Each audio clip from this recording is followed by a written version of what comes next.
The fluorescent lights hummed softly in the employee break room of Mason's Market, casting their familiar pale glow over the worn linoleum floor.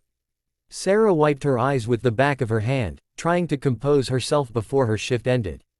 She had thought she was alone in this quiet corner of the store, hidden away from the bustling aisles and the constant beeping of cash registers. The young woman sat hunched over on the plastic chair, her grocery store uniform slightly wrinkled from a long day of standing and scanning items.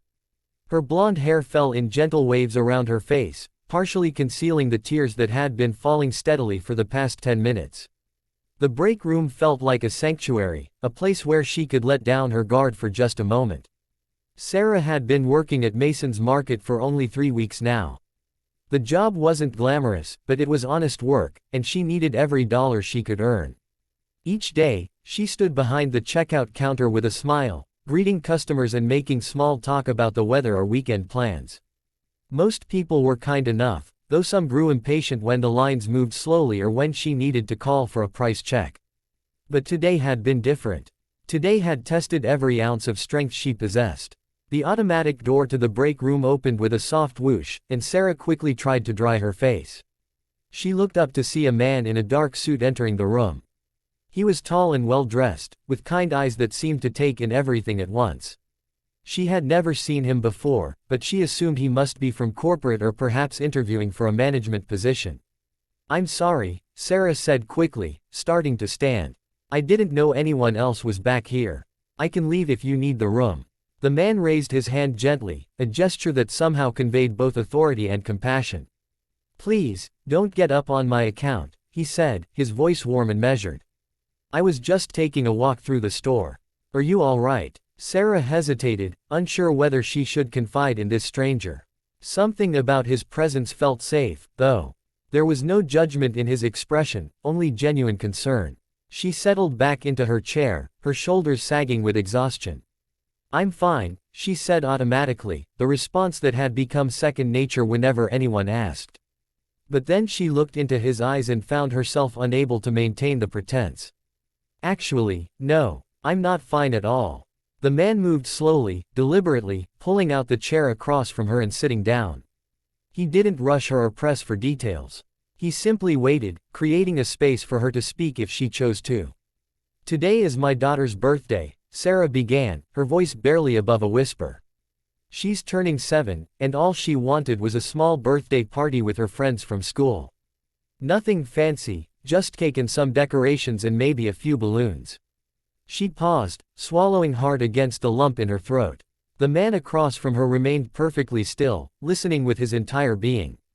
"I've been saving for weeks, putting aside every spare dollar I could find.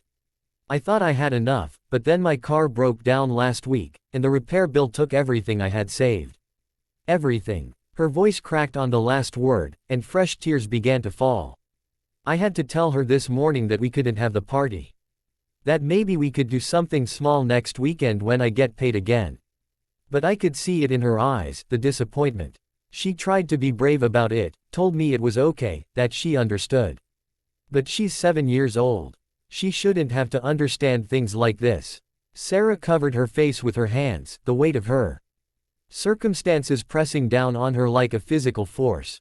"I work so hard, you know. I come in early, I stay late when they need me to. I never call in sick. I do everything I can to provide for her, but sometimes it feels like I'm running on a treadmill, working as hard as I can but never getting anywhere."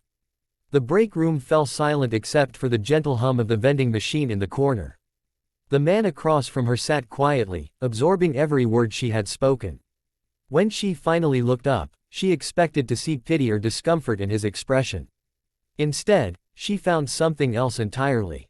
"What's your daughter's name?" he asked softly. "Emma," Sarah replied, a small smile breaking through her tears at the mention of her child. "She's the most amazing little girl. Smart and funny and kind to everyone she meets. She deserves so much better than what I can give her. I think," the man said carefully, "that she's very lucky to have a mother who loves her as much as you do. That's worth more than any party." Sarah nodded, knowing he was right but still feeling the ache of her perceived failure. "I just want to give her a normal childhood, you know. The kind where she doesn't have to worry about whether we can afford things that other kids take for granted." The man was quiet for a long moment, seeming to consider his words carefully. Then he reached into his jacket pocket and pulled out a business card, placing it gently on the table between them. "My name is David Mason," he said simply. Sarah's eyes widened as she read the card. David Mason, Chief Executive Officer, Mason's Market Chain. She looked up at him in shock, her mind struggling to process this information. You own this place," she stammered. "My family started this company 40 years ago," David explained. "I like to visit our stores regularly, to see how things are really running. To meet the people who make this business possible." He paused, his expression growing more serious. "What you've shared with me today, Sarah, it matters. It matters more than you know." Sarah felt her cheeks burn with embarrassment. "I'm so sorry, Mr. Mason. I had no idea who you were. I shouldn't have been complaining about my personal problems at work. Please don't fire me. I need this job." "Fire you?" David shook his head firmly. "Sarah, you've been here 3 weeks, and already your supervisor told me you're one of the most reliable and hardworking employees they've seen. You show up every day with a smile, even when you're struggling. That's exactly the kind of person we want representing our company." He stood up slowly, straightening his jacket. "I want you to take the rest of the day off. Paid, of course. Go pick up Emma from school and take her shopping for everything she needs for her birthday party. The company will cover the expenses." Sarah stared at him in disbelief. "Mr. Mason, I can't accept that.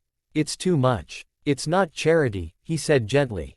"It's an investment. In you, in Emma, in the kind of community we want to build around our stores. Besides, there's something else I want to discuss with you. We're looking for someone to join our customer service training program. It would mean better hours, better pay, and opportunities for advancement. Would you be interested?" The tears that fell now were different from the ones that had come before. These were tears of relief, of gratitude, of hope for a future that suddenly seemed brighter than it had in months. "I don't know what to say," Sarah whispered. "Say you'll give Emma the birthday party she deserves," David replied with a warm smile. "And say you'll think about the training program. We can discuss the details next week." As David turned to leave, Sarah called out to him. "Mr. Mason, why are you doing this?" He paused at the door, considering the question. "Because 40 years ago, my father started this business with the belief that a company should take care of its people. And because every child deserves to feel special on their birthday." That evening, as Emma blew out the candles on her birthday cake, surrounded by friends and balloons and all the joy a 7-year-old heart could hold, Sarah thought about the unexpected kindness of a stranger who turned out to be so much more. Sometimes, she realized, the most profound changes in life came not from grand gestures or dramatic moments, but from simple human compassion shared in a quiet break room when it was needed most. The fluorescent lights hummed their familiar tune, but now they seemed to glow a little warmer, a little brighter, casting light on a future full of new possibilities.